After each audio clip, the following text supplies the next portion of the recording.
Greetings and salutations. Welcome to Senseless Storybook Theater. I am your host, a player named Gus.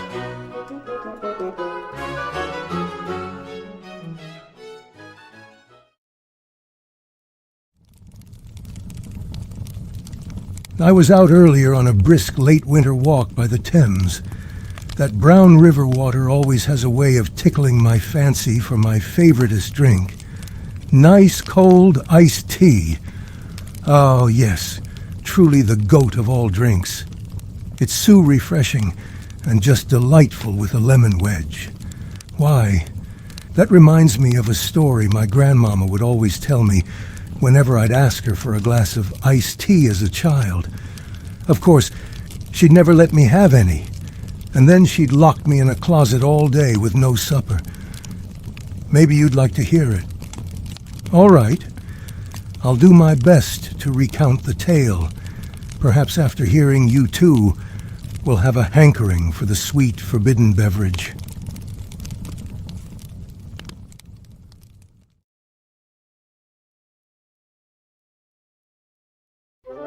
Iced Tea on the Moon by Joshua Otis Turner.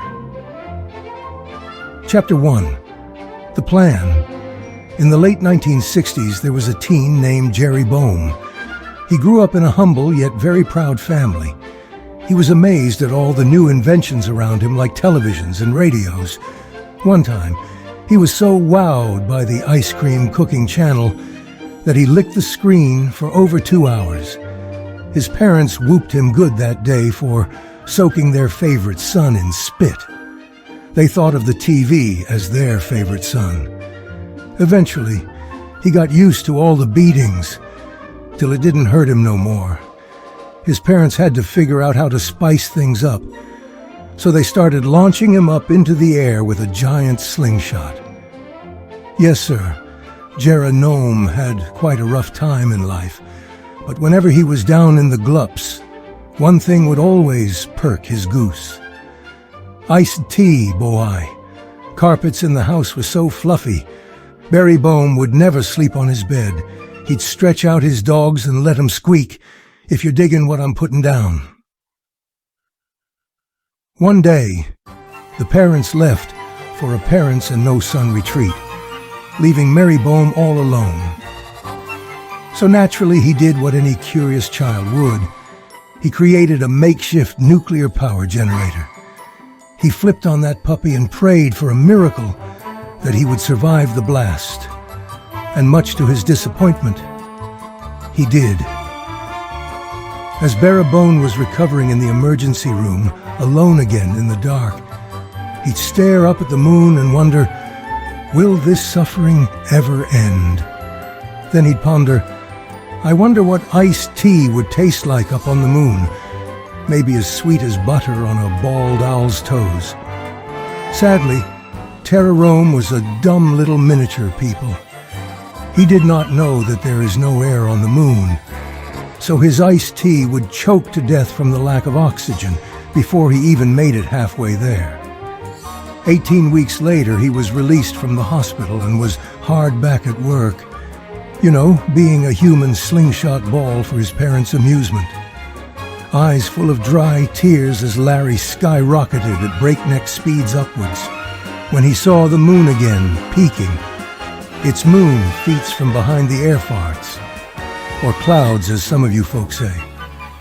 It was at the same moment his leg bones were exploding from hitting the ground that the craziest of ideas popped into his sick coconut-shaped head. He was going to go to the moon. Chapter 2. A Detour for O.J. 3 seconds later, all ideas fled from his mind as Gary's home slammed into the pavement at 86.3 miles per hour. Lying there and weeping from the pain, he unwrapped a twizzly-wizzly and began shoving it down his throat. Warm, salty tears flowing down his sorrowful cheeks as his eyebrows twisted into disfigured agony.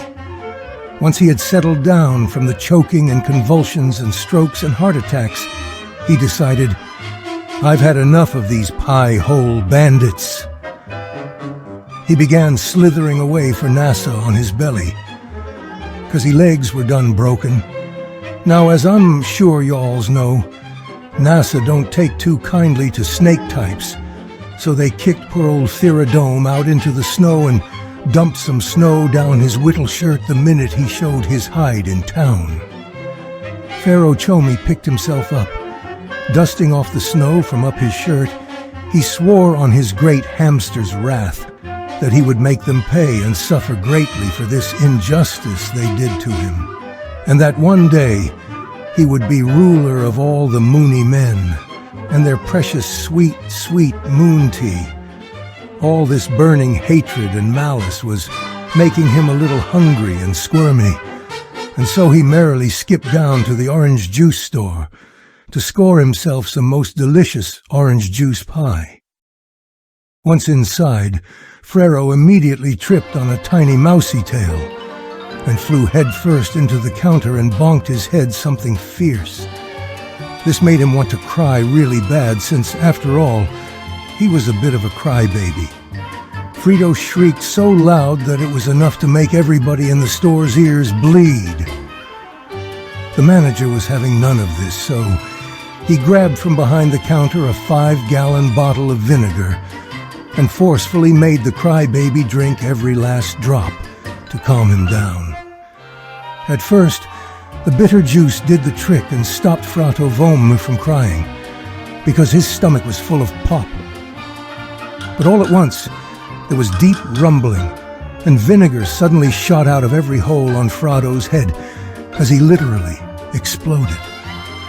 The room started quickly filling with the awful warm stench of freshly vomited vinegar. And as time went on, Frappe showed no signs of stopping soon. Someone then said, "That freak is going to suffocate the whole store," and everybody ran for their lives.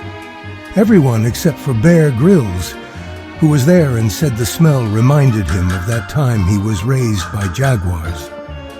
After he was finally finished crying and throwing up, Frano, unfazed by what he had just done, had the gall to try and now order a slice of orange juice pie. Utterly disgusted and traumatized after watching him chuck his lunch for like 20 minutes, the employees unanimously agreed they wouldn't even let him sniff a crumb and told him to get out and never come back.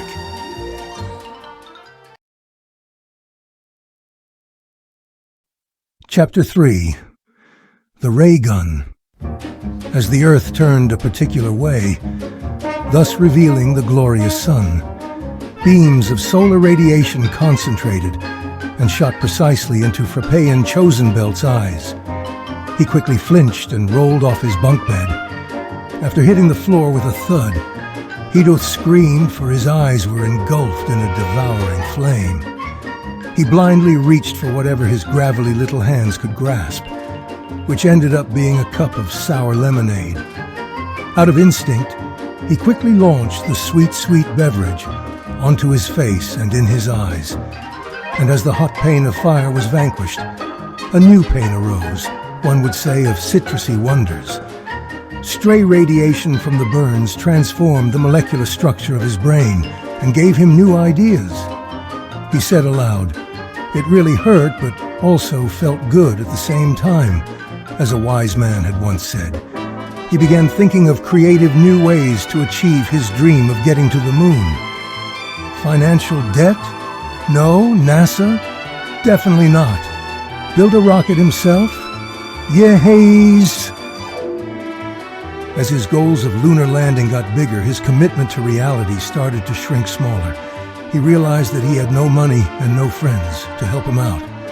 So the only reasonable way he could ever collect the parts needed was to steal them. He began thinking of ways to swipe all those rocket parts. That's when he had a brilliant idea: a ray gun. Santa gave him a rocket booster for Christmas, but never registered it with the DMV, so he couldn't possibly use it. So he reverse-engineered the booster, and after a couple hours, found himself the proud parent of a fully functional ray gun blaster. Chapter 4. sweet vengeance. For a test of his new toy, he returned to that O.J. pie establishment from earlier and demanded to speak to the manager. As the manager came out, it was the same person that poured vinegar down his throat last time. Frankie Roosterfelt then confidently proclaimed with an odd Kermit-like sound and said, "I am going to disintegrate you. Isn't that lovely?" The manager retorted back, "Ha! Good thing I have on my disintegration-proof vest. Go ahead." And with a pull of the trigger, the manager was a pile of ash, and his vest fell to the floor unscathed. Frank Sinatra then proceeded to the nearest vinegar refinery and unleashed his full rage upon it, disintegrating every last drop.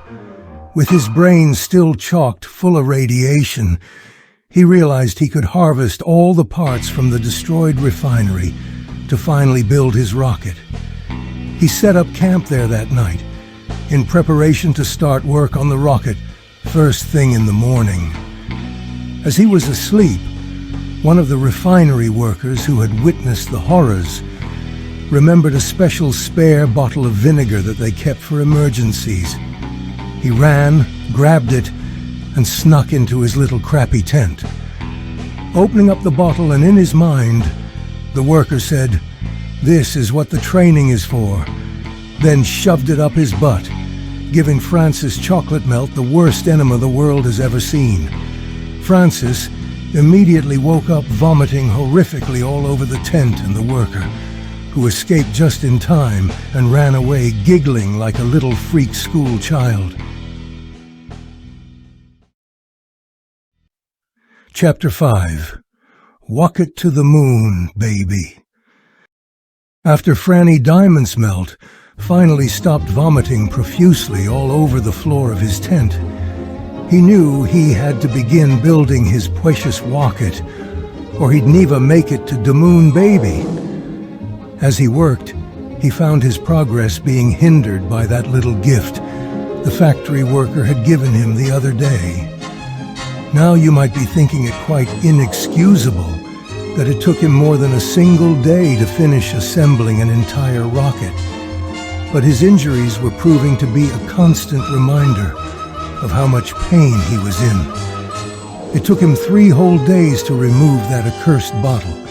He almost wanted to quit several times, but that just wasn't the kind of cowboy he was, I reckon. Being freed from his glass prison, it only took him 17 years to finish building the rocket. By the time it was complete, Francine Furpelt had blossomed into a beautiful young man. "I think it's time to leave this planet, Scotty," he said in a voice that now sounded just like a littler frog who swallowed a bigger frog. As for who Scotty is, I don't know. For some reason he just says that at the end of every sentence. Must be a phase, you know, young men.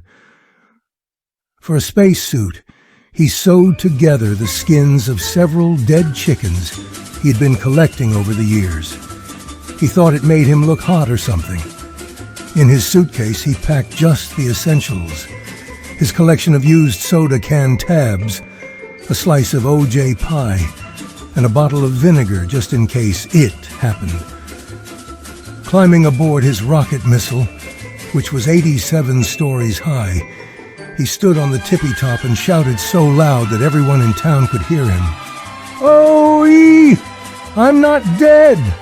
Smell your lighter, Darth Vader! Don't forget to water my plants!" With that, he hopped into his seat and flipped the ignition switch and prayed for a miracle that he would survive the launch. And much to his disappointment, he did again. In a matter of a quarter of a second, Fanta Orange Welt was clear out of the stratosphere and accelerating at an alarming rate. Chapter 6. The Immeasurable. With the moon approaching fast, Frankie Fwumblebelt's belly began to quiver. Clenching the steering wheel betwixt his hands and with all his might, tender and light, bringing much delight, our hero furiously pondered if he knew how to flight. Recollecting back to his time at boating school, the subject of piloting a large Delta-class rocket was the first question on the midterm.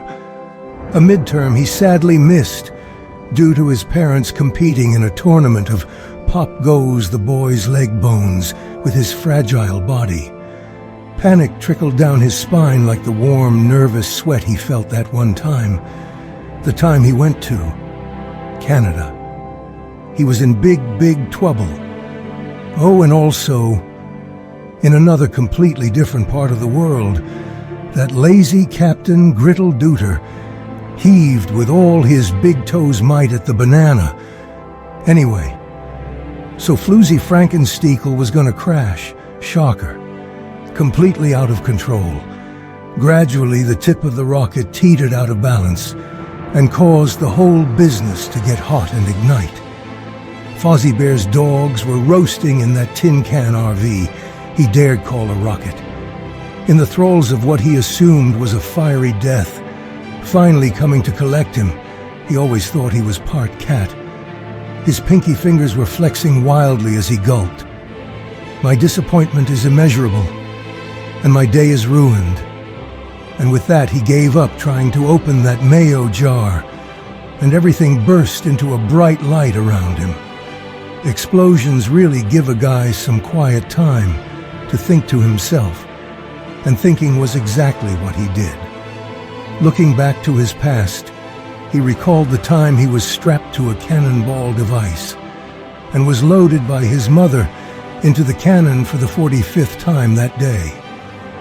He never caught on fast enough to what was going on because his parents had been drugging him with vinegar and they were affecting his cognizance.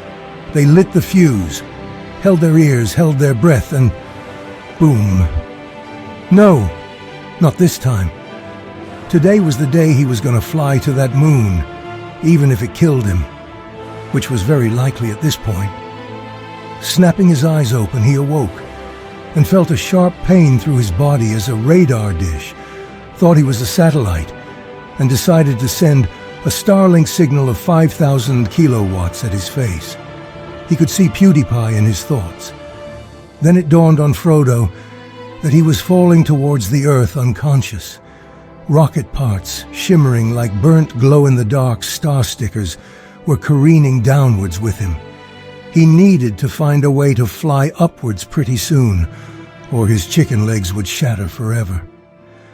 A second fireball billowed below him from the ever-burning rocket fuel of vinegar. Aha! This was just the ticket. Chapter 7. Just kidding, Loki. Cool your jets, Jet Boy. When the molecular structure of the fireball inferno collided with the vinegar in his spacesuit's oxygen tanks, it caused a chemical reaction mid-flight that projected poor Franklin Vinegar so fast. He penetrated the sound barrier and was on course to directly hit the moon. Even Iron Man, who was flying nearby, was jealous when he saw the unthinkable speed the great Gonzo was able to achieve. Just as soon as he exited the Earth's atmosphere, he started running out of precious fuel, aka vinegar fumes. While he was flying through space, he passed by Loki, who taunted at him, "Cool your jets, Jet Boy." That's when Thor showed up and pimp-slapped Loki with his cold steel hammer boy, and they both flew off into a portal. So then, Jet Boy finally touched down on the moon. His crash landing was quite uncomfortable, but pleasurable also, some might say. Well, have you ever been shot out by a cannon, and then have been projected at Mach 3 speeds with no protection but your own body? I didn't think so. So landing on the moon was nice for him. At least he felt something. Anyway, after receiving the worst moon rash anyone has ever witnessed from crashing, Franz Zimmer stood on the moon and looked up at the Earth. Now a small, intensely bright yellow ball that hurt to look at. Oh wait, that was the sun. Whoops. Pulling out his bottle of vinegar, he fell to his knees sobbing and proclaimed, A lesser man would die here. Resist, resist, resist. And when he drank the only liquid he had left, he then realized it tasted not unlike sweet, sweet Aunt Martha's homemade sweet tea. Franklin the Turtle achieved his dream and really did drink sweet tea on the moon, or so they say in the history books. And that's how Franklin Roosevelt became president. That's all, folks. The end.